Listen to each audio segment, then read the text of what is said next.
สุกแล้วทุกคนรู้ไหมแล้วเหลืองทองเป็นแต่แซ่บหอมอีกได้หอมคือเก่งหวยอะไรใช่ป่ะแต่ว่าตอนนั้นต้มมันหอมกว่าตอนมันนึ่งนี่คือว่าบ่หอมเท่าตอนนั้นเขาต้มน้ำมันนะเดี๋ยววีเข้าแล้วก็ซีออกไปขายเลยนะนี่อันยังซีต้มน้ำดอกไก่ความฮ้อนเลยแม่ยี่ห้อต่อกันนะนอนตื่นต่อนี่ใหญ่ต่อนี่นะมันเป็นนั่นนี่ทำเยอะเป็นอีเมลเป็นหลอดลิ้นหันข้างอันนี้ก็เป็นจานเนาะแต่จริงๆได้บุบดนะเพราะว่าฮานเนี่ยมันบุมี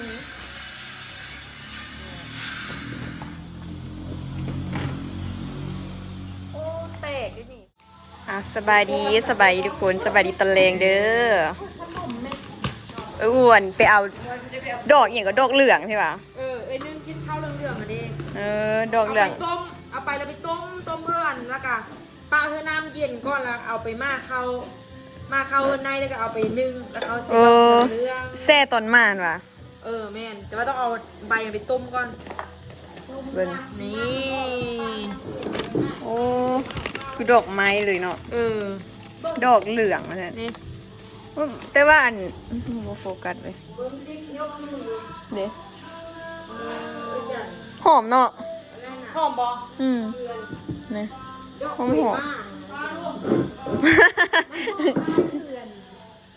ไม่ใช่เป็นมัดอย่างสิไว้อยู่แกะเลยพอเด้อ90อ่ะซื้อได้โดนพุ่นแซ่บเหรอมัดนึงนี่ต้องคณะมันย่ามันนั่นหลายแล้วแบ่งครึ่งนึงเห็ดครึ่งนึงเหรอแล้วมันเอาไปต้มแล้วมาเข้าแล้วต้มแล้วมันออกเป็นน้ำเรื่องๆนะเอาน้ำแล้วปล่อยให้มันเย็นแล้วไปมาเข้าแล้วกันเข้าแล้วก็มานั่นกันนึ่งปกติเหลืองๆนะขอบใจเดี๋ยวเสียไปเฮ็ดกินก่อนมันมีรสชาติว่ะมีแต่เหลืองแต่ว่ามันเป็นตาแซ่บเนาะแต่ก็หอมได้ละเนาะดอกนี้หอมใบไม้เดี๋ยวสิลองเอาไปเฮ็ดกินเบิ่งเอาต้มมักมันบ่กินมา3 ปันพุ่นนะกินข้าวนวลไข่เฮ้ยเอาต้มมักแห้งบ่ต้มมักเทวาอุ้ยพี่ไปใส่หันนะดึงซีนมาตู้เอ้ยซีดาอันมีนาเอาทิมติดตัวนั้นโมเมนต์วะเอาเนอะเอาหัวนี่มันมาวันนี้เขามาต้มดอกเหลืองของอัวให้ว้าวเป็นน้ำฝนละดอกเขาจะไปมาเข้าเนาะอันนี้เป็นดอกเหลืองเด้ออัวให้สองมัดเนาะ2 มัดแล้วว่าต้มประมาณครึ่งนึงเพราะว่ายามันเหลืองเกินนะคะ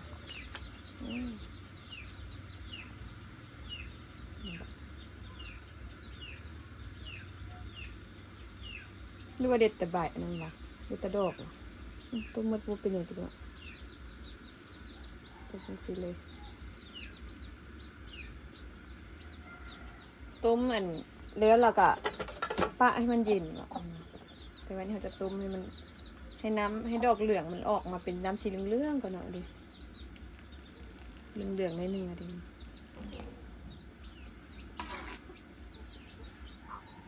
แต่ก็บ่เคยเฮ็ดจ้าเพื่ออู้นี่มันบานคืออันนั้นเลยเนาะคือซีนค่ะนะคือซีนแล้วเรามาจิกมุ่นๆนะคือแจวซีนเลยคือเฮ็ดคือบักจองเบิ่งไกลๆเบิ่งอยู่กองขนาดอันนั้นเนาะเดี๋ยวต้มมันปะไว้ก่อนเฮ็ดหยังน่ะเฮ็ดหยังนี่ยิงเฮ้ยหนาวฮ้อนบ่ได้อีหยังฮ้อนบ่เฮ้ยเนี่ยตัวไก่ขันติน่ะเนี่ยไก่ขันให้เด้อให้ได้สิว่าไก่กุ๊กไก่ไก่กุ๊กไก่เลี้ยง ใช่ไก่ ไก่อยู่ใส่ ใช่ ไก่อยู่ใส่ ใช่ไก่ซอกหั่น ใส่กุ๊กอยู่ใส่กุ๊กเดอยู่ใส่กุ๊กนะ ห้องแมวดูเด็ดแมว เสียงกุ๊กมันอากาศวันนี้ร้อนแท้ร้อนว่ะทุกคน ไก่ไก่ใช่ไก่ใช่ไก่กุ๊กใช่หั่น ไก่อยู่พุ่น โอ้จักโตหั่นน่ะ โอ้ นับ ย เบิ่ง โป ดู ดดิเนี่ย ยกโป้อีกไก่จักโตนับเบิ่งดู ไก่อยู่ โใจหั่น อยู่โปดไงวะแกอยู่ใส่แกอยู่ใส่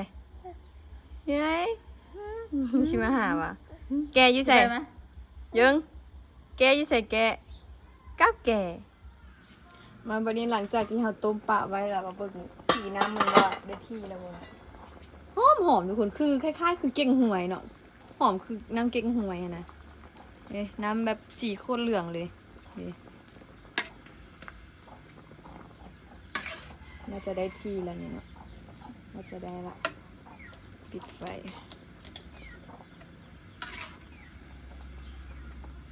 แบบมันหอมคือเก่งหวยเลยกินมันนะหลังจากที่สีน้ำมาได้แล้วก็พอนหมดไฟแล้วล่ะปะให้มันเย็นอูบอกว่าปะให้มันเย็นแล้วเขาจึงเอาเข้าไปล้างแล้วจึงเอามาแช่น้ำที่3แล้วจึงเอาน้ำดอกเหลืองนี่แช่เข้าสาดนะในสิปะมันไว้จังสิก่อนปะให้มันเย็น ตัวนี้นะแล้วอีกเป็นหนึงอยู่เอาไว้ในทางนอกนะโตออกมาทางนอกอีกเป็นหนึงแล้วก็ผู้ดีแล้วน่ะ สิให้อีโบเฮ็ดโตะยองเฮ็ดบ่อนยองเครื่องทุกคนใส่ทางหน้า เดี๋ยวพี่อีก อันนี้ ตัวยองเครื่อง ข้างๆหั่นตีเรียบใส่หั่นนี่สินะ ตัวยองเครื่องยองทั่วยองร่วง เครื่องแปลงโทรทัศน์เพิ่นขายลิกเซตเบิดละกันแล้ว เขาเอาแล้ว มันอยู่มันหยะ บ่ได้กบเนาะ ไปบ้านอาศัยได้อีพ่อวางแล้วอีพ่อมาเฮ็ดคือนะ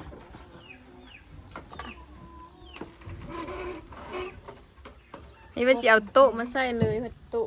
เอาไว้ยองเครื่องอยู่มือขวาเลยว่าซอกเป็นมาเฮ็ดเป็นบนยองแทนจ้า คือมี2แผ่นหน่อย ตึงยังเอ้ยตึงยังจ้า แม่นจ้า จ้าวันนี้นะ ดาว นะจ้าวันนี้นะ จ้า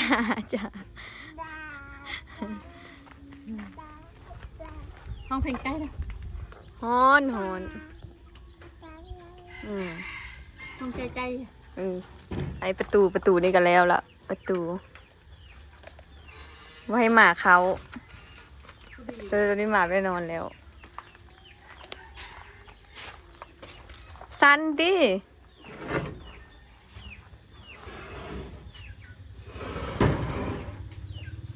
ไหม เด็กพอดี อีกหน่อยหนึ่ง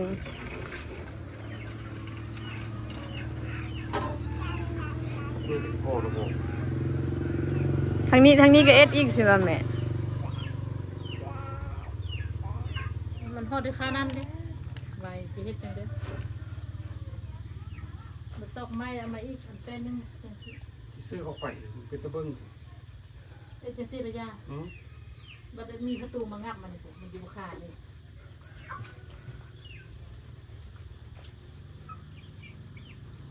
มันเจิดละบนนะ เกิดตัดออก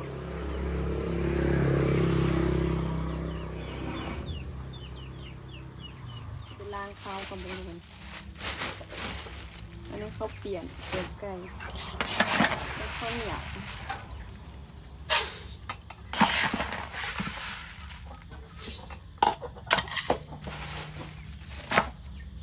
จะเป็นล้างข้าวแล้วจึงสิเอาน้ำเหลืองมาใส่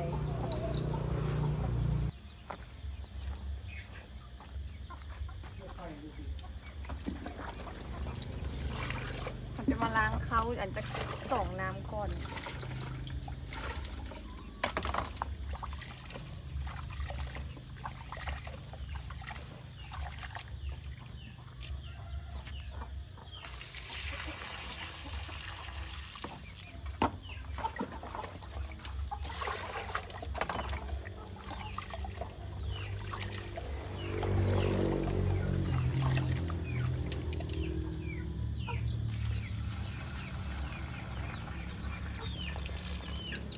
น้ำที่3แล้วจึงใส่น้ำดอกเหลืองไปเอาน้ำใส่อันปอกปลาแดก2ก่อน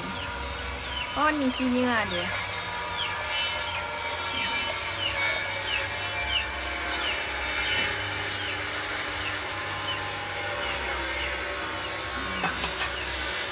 ที่เขาทอดเนี่ย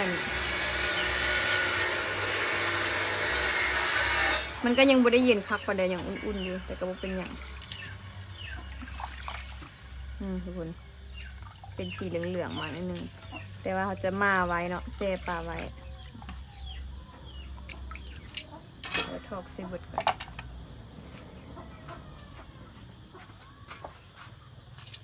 โอ้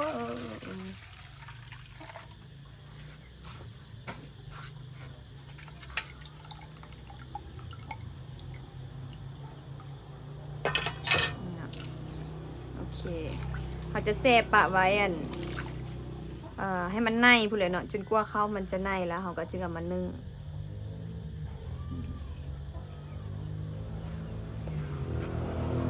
แต่สิเป็นประมาณนี้เลยคนอันนี้ก็ครั้งแรกที่ติ้งเฮ็ดคือกันเด้อก็บ่เคยเฮ็ดจักเทื่อนี่เนาะมันก็คือจีนเฮ็ดคือแบบข้าวนึ่งดอกอัญชันนึ่งใบเตยอหย่างเลยเนาะแต่ว่าต่างแต่ว่าตัวนี้หันเขาจะได้ต้มเนาะดอกอัญชันก็ได้ต้มเลยเนาะคำนี้76ไงบุตี้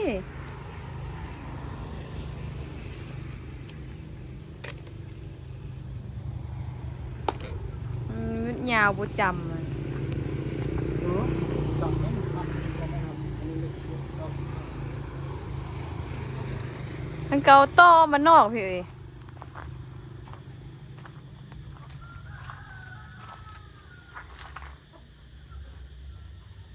เอาเข้ามาในไลน์สักครู่วันนี้ทุกคนอันนี้แม่นเครื่องที่ติ๊กสร้างออนไลน์มาเนาะก็เป็นพวกเครื่องไซส์เฮดฮาร์นี่แหละนี่อันนี้ก็เป็นเครื่องที่ซื้อมาไซส์เฮดฮาร์เนาะมีเป็นโต๊ะอันนี้แหละที่จริงอยากได้นะแต่ว่าเบิดเมืองลองทันบุมีเดียวโต๊ะเดียวสร้างกันแล้วซื้อมาเตเวียงอะโบได้พอดีบังเอิญที่กันก็เจ้าไปนะที่วันอาทิตย์และส่วนหลายอาหารก็ต้องปิดก็เลยว่าโบได้ซ้ำเนาะบางเทื่อก็สิเอาเป็นพาเข้าเก่าเนาะพาเข้าแล้วเอาเพชรนะปูใส่ก้อนบ้านเขาได้ไปเรียงอะและติ๊กซื้อมาใหม่นี่ก็เป็นเครื่องสัมภาระที่ติ๊กซื้อมาไว้ก่อนหน้านั้นเนาะมีโต๊ะมีตั้งมีตั้งมีอันนี้เป็นเครื่องปั้นนี่ติ๊กก็สั่งมาแต่ยังจัดในการสั่งออนไลน์เนาะเป็นเครื่องปั้นเป็นโถปั้นเพื่อว่าได้ขายน้ำปั้นอีกอย่างที่เนาะแล้วก็เอามาไว้แบบบดกระเทียมบดเอาไว้น้ำจิ้มน้ำเจียวอย่างเป็นอะไรเนาะนี่อันนี้ติ๊กก็ได้สร้างมาใหม่แล้วทุกคนเป็นขาตั้งกล้องเนาะนี่ขาตั้งกล้องแต่แอบเสียใจเพราะว่ามันน้อยมันสั้นนะติ๊กสร้างแล้วลืมเบิ่งขนาดเพราะว่าก้อนเบิ่งให้มาอีกห้าหนึ่งเนาะอีกห้าหนึ่งแล้วประมาณ1.6 ว่ะ1.6 หรือ1.8นี่แหละแล้วมาสร้างห้าแล้วโบได้เนาะแล้วมาสร้างห้านี่แหละติ๊กลืมเบิ่งขนาดสร้างมาอันนี้เป็นห้าที่5ละที่สร้างแล้วก็จะมาฝากให้นะบ่ฮู้ว่าจะสั่งได้จังได๋เนาะตัวสีใดตัวนี้ก็มันก็โอเคอยู่แต่ว่ามันน้อยเนาะนี่มีแต่เม็ด4เม็ด3เม็ด4นึงน้อยจักสิสามารถใช้ได้บ่บุได้เฮาถ่ายต่ำๆสิก็น่าจะได้แต่ตัวนี้หั่นใส่ตัวเก่าเด้อโอเคเอาเสื่อมมัดนี่มันได้ประมาณนี้เห็นมั้ยสูงอะไรนี่นะแบบเด้สุดๆซะนี่แหละเม็ด4เนาะแต่ก็ยากมันเถอะได้สั่งแล้วดิจะไม่สั่งยากอะที่เอาว่าขาตั้งกล้องก็ได้มันมีแต่ตัวแบบว่าบ่แข็งแหงขนาดแบบเก่านี่2 หานบ่เห็นล่ะมาเป็นอย่างเนาะมีหน้าติงซ้ำซื้อตุกใหม่อันนี้แมนหนักคุณหนักเลยแกะมันก่อนมีเครื่องมาพร้อมกันเลยหากก็ไปเอาเมื่อกี้นี่แดนฮ้อนแล้วแท้เอามา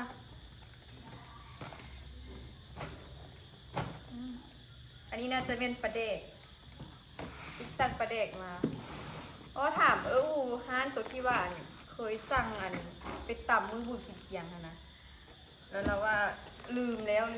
เทศแล้วนะเพราะเห็นเศษกระเจาละก็เลยว่าอันนี้มันซื้ออยุตลาดลาว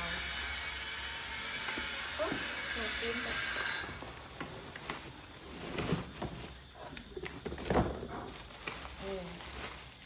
ปลาแดกต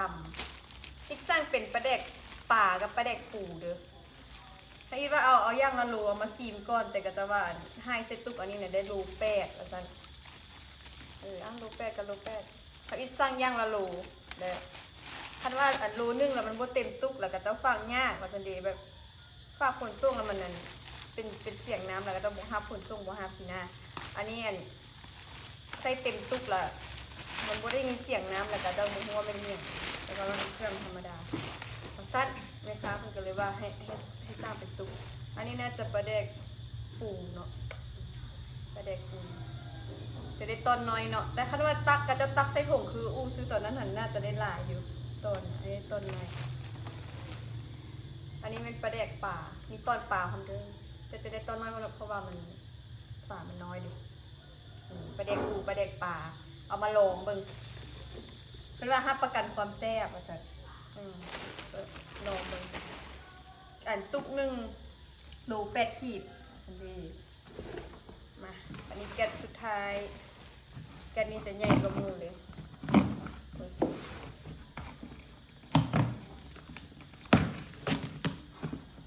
โทรศัพท์ฮอนยานแต่ว่ามันดังก็ดึกยานแต่โทรศัพท์ดัง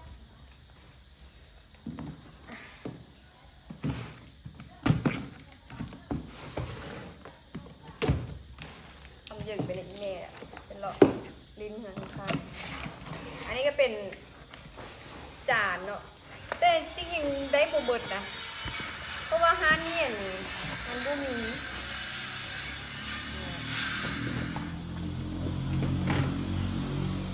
โอ้แตกด้วยนี่โอ้แตกใบหนึ่ง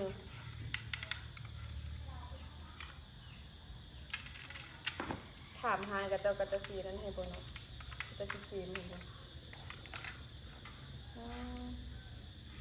จะได้อันนี้สั่งสั่งมา10 2 4 6 8 10สั่งมา10ใบอันนี้ติ๊กก็ชี้ให้อันทอดขาไก่ทอดเฟรนช์ฟรายนะจานแบบนี้เนาะเต็มจ้ะ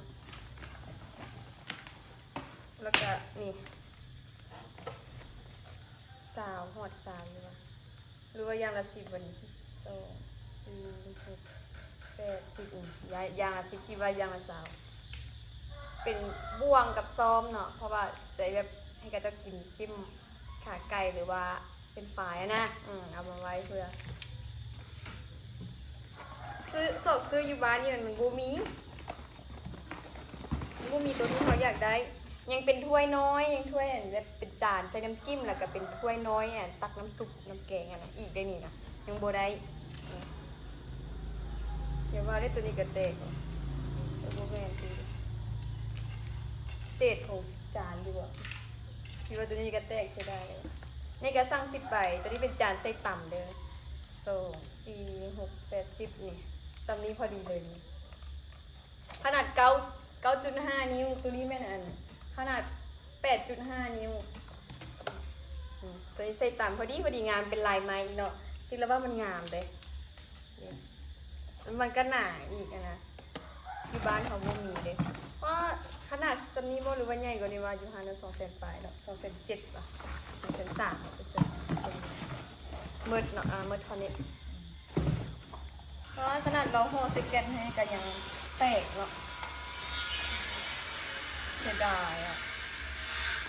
แต่ที่ประมาณเนี่ยส่วนเครื่องมาแกะกล่องมื้อนี้กันเพราะว่ายังจะได้สอบซื้อถ้วยน้ำซุปแล้วก็ถ้วยน้ำจิ้มหั่นแล้วก็ถือว่าเบิดเนาะเพราะว่าจอกแจกนี้ติ๊กก็มีหลายแล้วนะจอกนะ เพราะว่าตอนนั้นเป็นครูเราเป็นครูแล้วได้ของขวัญวันครูนะก็จะห่อเป็น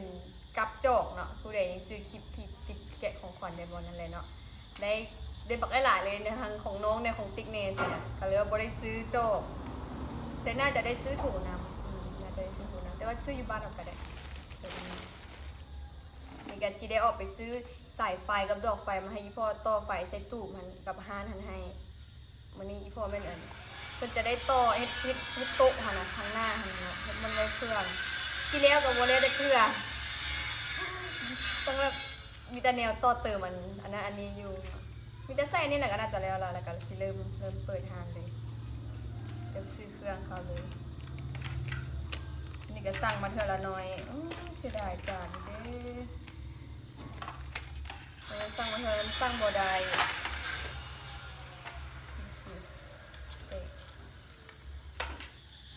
มันจะเอ็นห้างอันนี้วะเป็นโต๊ะเลยวะที่ว่าตอกอันนั้นแซ่ตรงกลางอ่ะแล้ว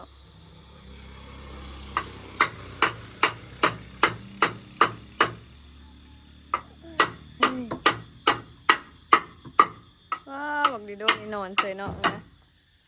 โดก็นอนเสยเนาะ เอาไปตั้มปุ้นเดนไม่โดนเขา หมูครึ่งนี่นะ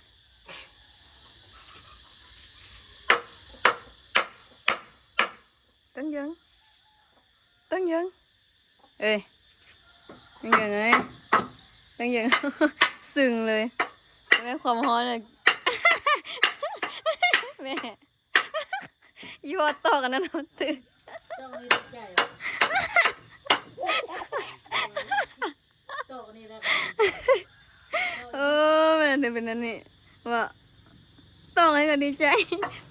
เฮ้ย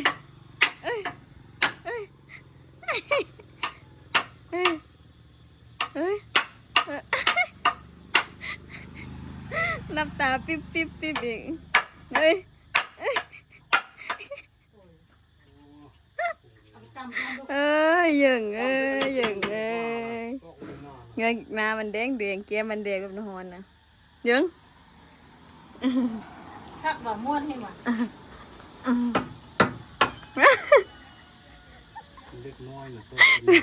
หลับตาปิ๊บ ให้ลุงแล้วก็พอกนึงลูก บังเหยิงเอ้ยเฮ้ยสิต้องแล้ว เล็กอ่อน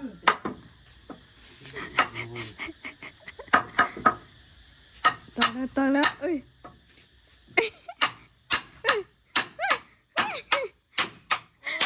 ตามัน มันหลับตาปิ๊บแล้วหัวเอ้ยเอาเฮ้ย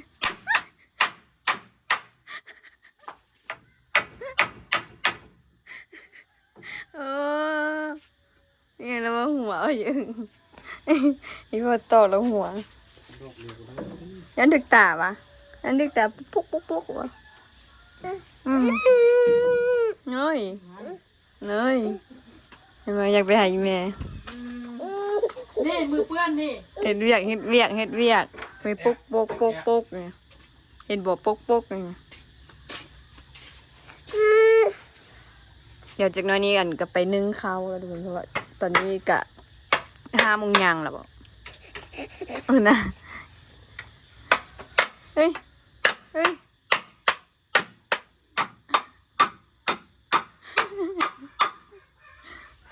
เหงื่อสะเนาะตัวไก่ห้องว่ะ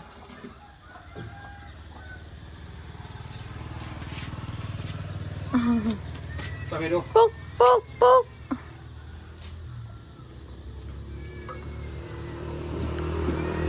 จะเป็นโต๊ะเลย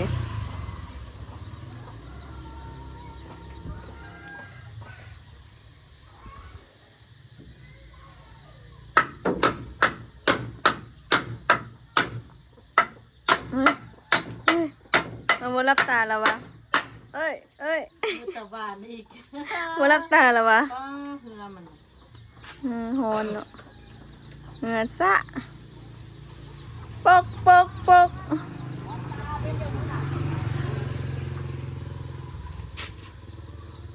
ขึ้นอย่างนี้เสียงแก้วเสียง โอ้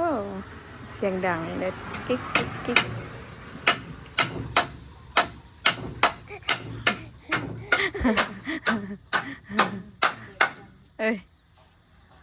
ป๊กป๊กป๊กเฮ้ยอยากไปหาอีแม่วันนี้เอาแป้นใส่ละตอกอันนั้นแล้วก็เอาแป้นใส่เฮ้ยให้อีกแล้ว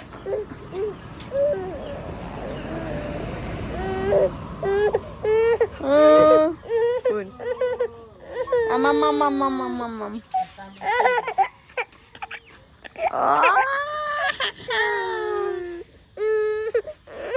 โอ้อยากไปเฮงอ่ะ เอาถังเลยให้ถังเลยยังไงให้ป่ะยังไงเอ้ยสมบูรณ์จะเอ้ยแท้หูยาวเหรอเป็นอัน อัน นี้ นึงสูงอันต่ำอันนึงสูง เอามันมีแป้นนาเลยคันจะมาเส้นทรงแป้นตัวเพราะว่ามันง่ายโพด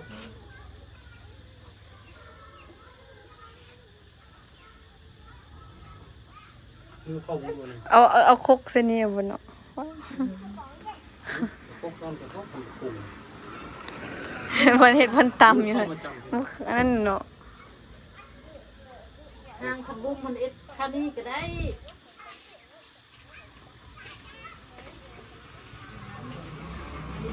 พอดี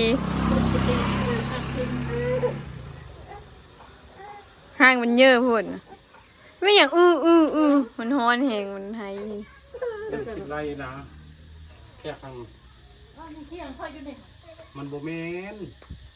ไม่มาเถียง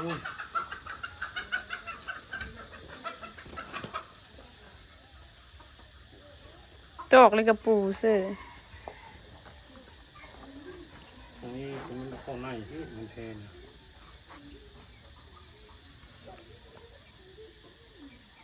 เครื่องซะมันนี่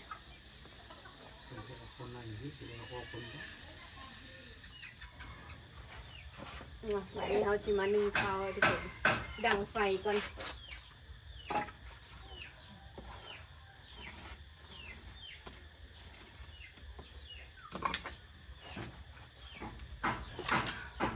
เขาก็พอดีใน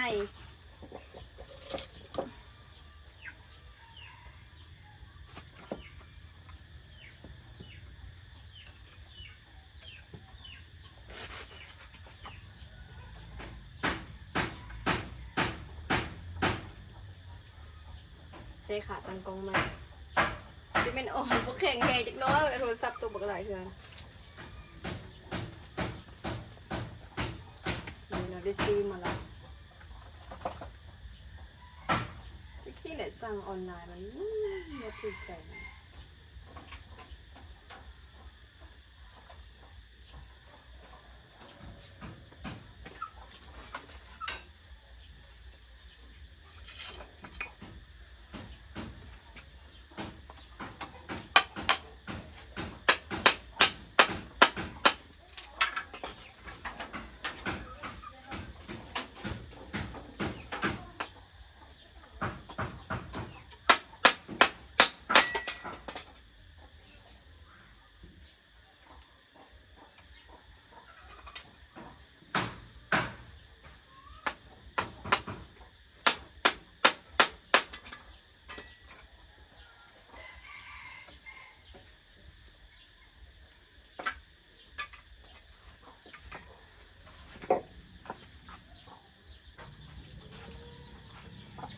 อันนี้ไปเทียนน้ำมันนึงใหม่แหละได้ประมาณ2 ข้อมูลหรือว่าข้อหอดเขาก้อนจิ้มหอดเขาเขาก็เอาน้ำใส่ก้อนเพื่อบ่ให้เม็ดเขามันติดไห่เดี๋ยวอันนี้เขาแซ่กันสิประมาณเนี่ยป้าเหลือง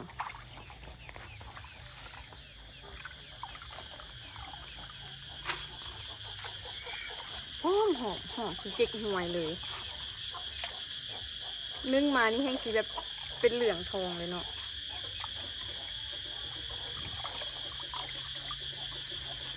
เห็ดข้าวเหนียวมะม่วงเนี่ยเหลืองคือกันเลยม่วงก็เหลืองข้าวก็เหลืองเลยแต่ว่ายามนี้ยังบ่แม่นยามมะม่วงมะม่วงสุก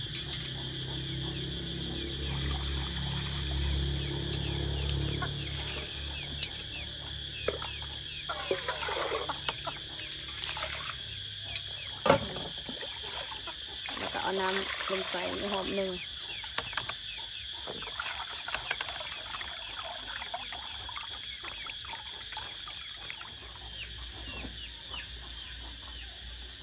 นึ่งเสียหายค่ะต้องได้ทาเคียนเลยคันบดซันแล้วมันอายเหมือนจากมอยมันจะออกเมื่อคืนนึ่งเสียหัวไฟแล้วก็เอามาจุด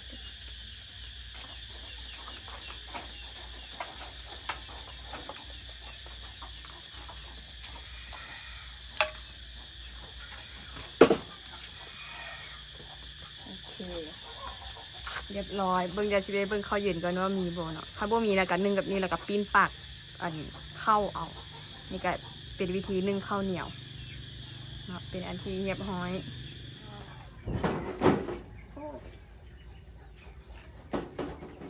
ข้าวสุกแล้ว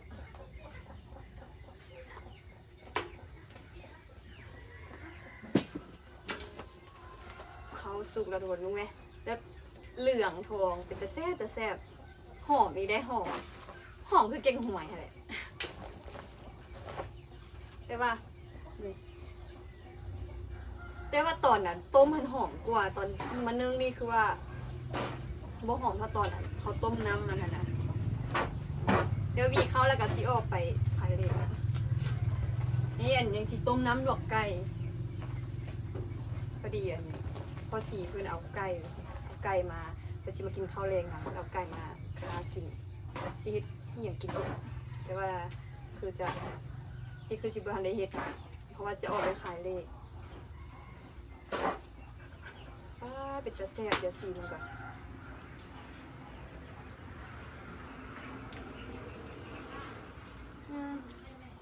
มันกะซื่อ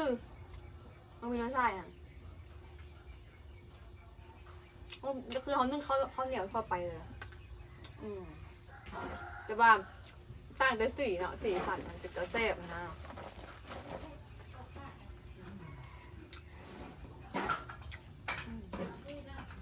สีข้าวงามเขาวีให้มันอันเย็นนิดนึงเนาะวีให้มันอันเย็นเลยแล้วก็เสียมันใส่แอบ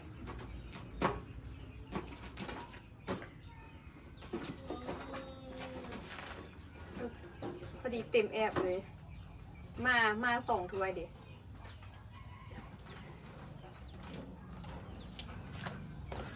อันนี้ก็แล้วเรียบร้อยทุกคนเนาะนึ่งข้าวเหนียวว่ามีอย่างยากอันนี้นึ่งข้าวเหนียวใส่ดอกเหลือง